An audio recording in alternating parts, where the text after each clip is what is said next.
Welcome. In studio, we have the youth from Youth Alliance for Leadership and Development in Africa. They are going to share with us sentiments about Black History Month as we celebrate it. Now, Black History Month is a month dedicated to celebrating Black people, prominent Black people and their achievements in society. For centuries, their achievements have been neglected, yet they have been part of the history that has shaped our society. We are going to seek and learn what the youth view or how they feel Black History Month is relevant to them, especially in the 21st century, since it is an event that was started long ago. In studio we have Linda Simole, Esther Ochola, Alex Mora, Victoria Maloa. Thank you so much. You're welcome, and we appreciate that your presence here. Thank you. Thank you. On to my first question. I will direct it to Alex. Alex, what do you understand by Black History Month? And as a student, as an African youth, and what do you feel about it? What can you say about Black History Month? Generally, what I would say is that the Black History Month is an observance of the history of the African diaspora in a number of countries outside Africa. We take a look at the United States and Canada. They observe it annually in February, and for the United Kingdom, they observe it in October. Generally, Black History Month is a time for all of us to remember. It's a time for us to remember the trials, the tribulations, the successes and failures of the past by various African distinguished leaders. It's a time for us to remember that the war for the civil rights is not yet over, and that we are still making progress towards that. Wow, thank you. That's inspiring. On to my second question. I'll direct it to you, Esther. Black History Month has been faced by several challenges. Several people have criticized it, especially on the number of days that it has been allocated. February being the month with the least number of days in the year. And some people also argue that dedicating only a month for the celebration of Black History Month is not fair, that it should only be given 1 month out of the 12 months in a year. Some people argue that it should be an ongoing process throughout the year. What is your reactions to such sentiments? Thank you so much for the question. I believe that Africans have changed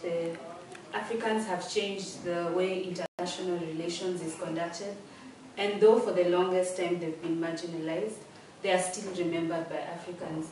As the youth, as people from Africa, we remember these heroes and these fallen people in our society, in our hearts. So even if the international community has chosen to allocate February for the Black History Month, we remember these people for the other 11 months that we have.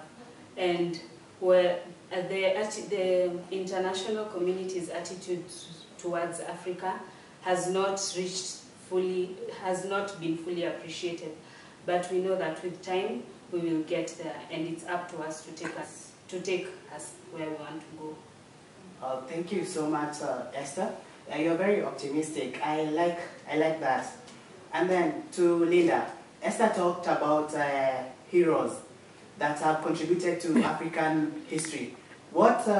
Is there any African leader who has inspired you, and especially a woman, since the theme this year is focusing on women? In terms of a woman who has inspired me, a Black African woman, is Wangari Maathai, whom we all know won the Nobel Peace Prize. And also she's known for her work in the environment.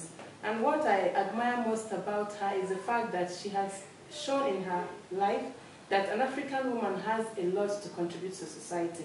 And even at her death, we could see that trees were still being planted in very huge numbers. And that is to tell me and every other woman out there that as an African girl or woman, your passion, your interest, your talent can do a lot to improve society.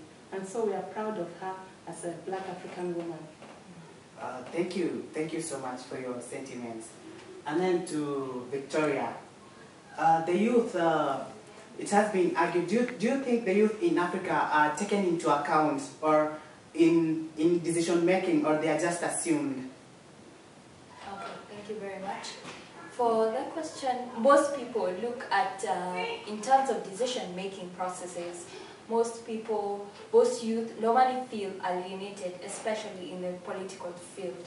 But from the examples that we've seen in the Arab Spring, in Egypt, it is possible, even though the youth have been alienated in the past, these countries, these youth from these beautiful African countries have shown us that there is potential for youth to acquire their space in society, whether in the economic field, in the political field, in the social field.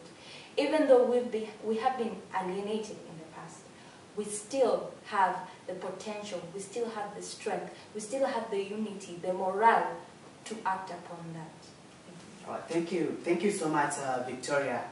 And to echo the sentiments of Victoria, united we stand, divided we fall. The youth, if only we could act as a group, I'm sure we can have our voice heard. The United Nations has promised to give the youth a voice, and YALDA, Youth Alliance for Leadership and Development in Africa, has endeavored to give the youth of Africa a voice, to make sure that the youth of Africa are heard. My name is Joseph Muya. Thank you.